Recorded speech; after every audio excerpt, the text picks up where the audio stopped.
Olá pessoal, aqui é o Adelino, tudo bem? Estou aqui nessa praça e comecei a fazer uma filmagem aqui do local. E como vocês têm visto aí, está um deserto, né? Cadê o povo, né?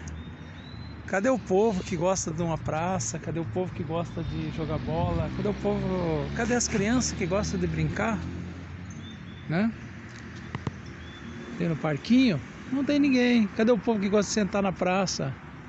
É porque o inverno chegou e o povo aí estão tudo escondido, né? Mas olha, que praça bonita, né? Lugarzinho bonito. Um lugar muito bom por sinal, né? Quantas pessoas que gostariam de estar às vezes numa praça como essa, aquele sol maravilhoso, porém hoje o dia está nublado, como vocês estão vendo aí. Mas há muitos lugares aqui para pessoa curtir, né? Uns jogam bola, outras crianças brincam no parquinho, outros jogam cesta aqui, ó.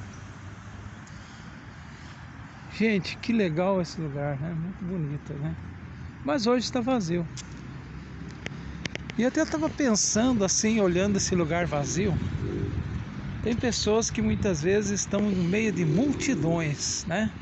E elas se sentem só. Uma solidão, né?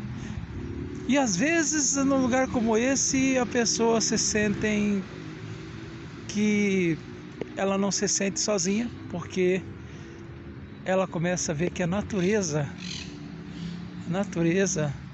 expressa algo muito maravilhoso,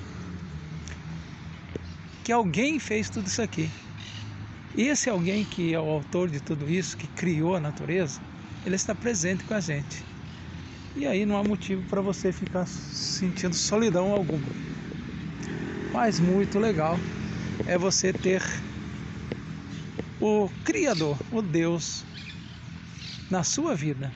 Todo lugar que você estiver, nunca vai se sentir só. Seja com pessoas, seja somente você. Mas alguém está com você. Deus está conosco. É isso aí. Uma ótima tarde para você, um ótimo dia. E vamos aí contemplando aí esse parque aqui, que é muito bonito, em Santa Terezinha, gente. Um abraço, até o próximo vídeo.